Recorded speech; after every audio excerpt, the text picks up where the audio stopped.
കഴിഞ്ഞ 3 ദിവസക്കാലം ഇവിടെ BPS ആയിട്ട് ഒത്തുകൂടാൻ ദൈവം സഹായിച്ചു. വളരെ സന്തോഷകരമായ 3 ദിവസങ്ങളാണ് കടന്നുപോയത്. സമയം പോയത് ഒട്ടും അറിഞ്ഞില്ല. എനിക്ക് ആദ്യമായിട്ട് പറയാനുള്ള കാര്യം എന്ന് പറഞ്ഞാൽ ജസ്റ്റിന്റെ ഗ്ലോറിയുടെയും കാര്യമാണ്.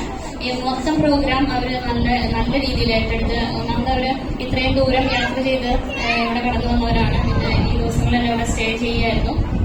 വളരെ അവരുടെ മൊത്തത്തിലുള്ള പ്രസന്റേഷൻ വളരെ നല്ലതായിരുന്നു. അത് പറയാതിരിക്കാൻ പറ്റില്ല. ഒരു പ്രത്യേക കാര്യം പറയാനുള്ളത്, ഫസ്റ്റ് ഡേ അവർ പിക്കപ്പ് ചെയ്ത അതേ എനർജി തന്നെ ഇപ്പോ ഈ മൊമെന്റ് വരെയും അവർക്ക് അതേ എനർജി ഉണ്ട്. ഒട്ടും പറഞ്ഞില്ല. അവരുടെ പ്രസന്റേഷൻ വളരെ എടുത്തു പറയേണ്ടതാണ്. പിന്നെ രണ്ടുപേരും ഈക്വലി ടാലന്റഡ് ആണ്. സാധാരണ ഇങ്ങനെ husband and wife equally talented ആയിട്ട് കാണാൻ വളരെ അപൂർവമാണ്. പക്ഷെ രണ്ടുപേരും ഒരാളെ മാറ്റി നിർത്താൻ പറ്റില്ല. രണ്ടുപേരും ഈക്വലി ടാലന്റഡ് ആണ്. അത് അവരുടെ പ്രസന്റേഷൻ വളരെ പ്ലസന്റ് ആയിട്ട് തന്നെ എല്ലാ കാര്യങ്ങളും അവതരിപ്പിച്ചു. നല്ല വൈബായിരുന്നു. തുടക്കം മുതൽ ഈ നിമിഷം വരെ നന്നായി തന്നെ ചെയ്യുന്നു. ദൈവം അവരെ സഹായിച്ചു. ഇനിയും ദൈവം ധാരാളമായിട്ട് ദൈവം അവരെ അനുഗ്രഹിക്കട്ടെ എന്ന് പറയുന്നു.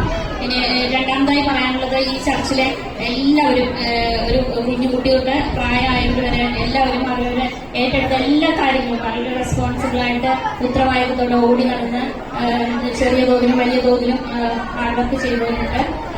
എന്തായാലും ഇതൊരു ഒത്തൊരുമയുടെ എല്ലാവരും കൂടി യുണൈറ്റ് ചെയ്ത ഒരു പ്രോഗ്രാമിന്റെ ഒരു വിജയമായിട്ടാണ് എനിക്ക് തോന്നിയത്. എന്തായാലും ചർച്ചിലെല്ലാവരും തന്നെ അതിൽ ഭാഗമായി പ്രത്യേകിച്ച് എടുത്തു പറയാനുള്ളത്, നമ്മുടെ ചർച്ചിലെ പ്രായമായിട്ടുള്ള ആൾക്കാര്, ജോൺ ചൈനൊക്കെ 80 വയസ്സുള്ള ആളാണ്. പക്ഷെ ഒരു 8 വയസ്സുള്ള ആളുടെ ചുരുചുരുക്കിലാണ് എല്ലാ കാര്യങ്ങളും ഓടി നമുക്ക് ചെയ്യുന്നത്. പറയാതിരിക്കാൻ പറ്റില്ല. പിന്നെ എനിക്ക് മൂന്നാമതായി പറയാനുള്ളത്, ഇവിടെ കടന്നു വന്ന നിങ്ങളെ കുറിച്ചാണ്. ഇവിടെ കടന്നു വന്ന നിങ്ങളെല്ലാവരും ഭയങ്കര മിടുക്കന്മാരാണ്. കാരണം ഒന്നാമത്തെ പ്രശ്നം എന്ന് വെച്ചാൽ കാലാവസ്ഥയുടേതായ പ്രശ്നങ്ങളുണ്ടായിരുന്നു. ചൂടായിരുന്നു ഭയങ്കര. പിന്നെ ഇത് വെക്കേഷൻ ടൈമാണ്, വേണമെങ്കിൽ വീട്ടില് കൂടി കുറച്ച് കടന്നുറങ്ങാം. പക്ഷെ നിങ്ങൾ കാലാവസ്ഥയും പിന്നെ നിങ്ങളുടെ മടി എല്ലാം അതിജീവിച്ച് ഇവിടെ എത്തിയവരാണ്. അതുകൊണ്ട് തന്നെ നിങ്ങളെല്ലാവരും വളരെ സ്മാർട്ടായിട്ടുള്ള പിള്ളേരാണ്. പിന്നെ ഈ 3 ദിവസം നിങ്ങൾ ഇവിടെ വന്നത് നിങ്ങൾക്ക് ഒട്ടും നഷ്ടമല്ല. കാരണം ഈ 3 ദിവസം നിങ്ങൾ ഒത്തിരി ഡാൻസ് പഠിച്ചു, പാട്ട് പഠിച്ചു, ഒത്തിരി ഗെയിംസ് പഠിച്ചു, ഒരുപാട് കാര്യങ്ങൾ നിങ്ങൾക്ക് ചെയ്യാൻ പറ്റി. നിങ്ങൾക്ക് പരിചയമില്ലാത്ത ഒത്തിരി പുതിയ മുഖങ്ങളെ നിങ്ങൾക്ക് പരിചയപ്പെടാൻ പറ്റി. അങ്ങനെ നിങ്ങളുടെ ജീവിതത്തിൽ ഒരിക്കലും ഇതൊരു നഷ്ടമാവില്ല. എന്തായാലും 3 ദിവസം ഫസ്റ്റ് ഡേ 12:30 നിർത്താമെന്ന് പറഞ്ഞപ്പം 1 o'clock വരെ ആയിക്കോട്ടെ എന്നാണ് എല്ലാവരും പറഞ്ഞപ്പോൾ എനിക്ക് തോന്നാൻ ഒട്ടും ആർക്കും ബോറടിച്ചിട്ടില്ല. അതുകൊണ്ട് തന്നെ നിങ്ങൾ ആരും പുറകിലല്ല. പിന്നെ ഇൻഡിവിജ്വൽ ക്ലാസ്സസ് കിട്ടി. എനിക്ക് കിട്ടിയ ക്ലാസ്സിൽ 12 പിള്ളേരെ ഉണ്ടായിരുന്നേ. അവർ ആ 12 പിള്ളേരെ ആരെയും മാറ്റി നിർത്താൻ പറ്റില്ല. എല്ലാവരും ഭയങ്കര ഇന്ററാക്റ്റീവ് ആയിരുന്നു, മൾട്ടി ടാലന്റഡ് ആയിരുന്നു. പിന്നെ എല്ലാവരും ഭയങ്കര റെസ്പോണ്ട് ചെയ്യുന്ന പിള്ളേരായിരുന്നു.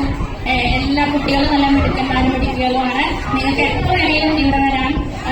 പിന്നെ നിങ്ങളുടെ ജീവിതത്തിൽ ഇപ്പം നിങ്ങൾ 10-15 വയസ്സൊക്കെ ഉള്ളൂ. ഒരുപാട് കാലം കഴിയുമ്പോൾ നിങ്ങൾ തിരിഞ്ഞ് നോക്കുമ്പോൾ നിങ്ങളുടെ ജീവിതത്തിൽ ഈ 2024 മെയ് 1, 2, 3 നല്ല മധുരമുള്ള ഓർമ്മകളായിട്ട് നിങ്ങളുടെ ജീവിതത്തിൽ അവശേഷിക്കട്ടെ എന്ന് പറയാണ്. നിർത്തുന്നതിന് മുമ്പ് രണ്ട് കാര്യങ്ങൾ കൂടി പറഞ്ഞിട്ട് ഞാൻ നിർത്താണ്.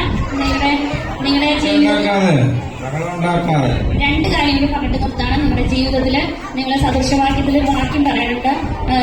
സദൃശവാക്യം 3:5 പൂർണ്ണ ഹൃദയത്തോടെ യഹോവയിൽ ആശ്രയിക്കാം, സ്വന്തം വിവേകത്തിൽ ഊഹരുത്. നിങ്ങളുടെ ജീവിതത്തിന്റെ എല്ലാ ഘട്ടങ്ങളിലും ദൈവത്തെ പൂർണ്ണമായിട്ട് ആശ്രയിക്കാൻ നിങ്ങൾക്ക് സാധിക്കണം. അതുപോലെ നിങ്ങളിപ്പോ കുഞ്ഞു മക്കളായിട്ട് നിങ്ങൾക്ക് ഒത്തിരി നല്ല ക്വാളിറ്റീസ് ഉണ്ട്. നിങ്ങളുടെ ഉള്ളില് നല്ല സ്നേഹം, ദയ, അങ്ങനെയുള്ള ക്വാളിറ്റീസ് ഒക്കെ നിങ്ങൾ വളർന്ന് കാലം ഒത്തിരി കടന്നു പോകുമ്പോൾ നിങ്ങളിലുള്ള നല്ല ഗുണങ്ങള് നിങ്ങളിൽ നിന്ന് മൂല്യശോഷണം സംഭവിക്കാതെ, നിങ്ങളിൽ നഷ്ടപ്പെട്ടു പോകാതെ നിങ്ങൾക്കത് മെയിൻറ്റെയിൻ ചെയ്ത് നിങ്ങൾക്ക് നല്ല മനസ്സിന്റെ ഉടമകളായിട്ട് നല്ല മനസാക്ഷിയോടെ ജീവിക്കാൻ നിങ്ങളെ ദൈവം സഹായിക്കട്ടെ എന്ന് ആശംസിച്ചുകൊണ്ട് ഞാൻ എന്റെ വാക്കുകൾ നിർത്തുന്നു. നന്ദി.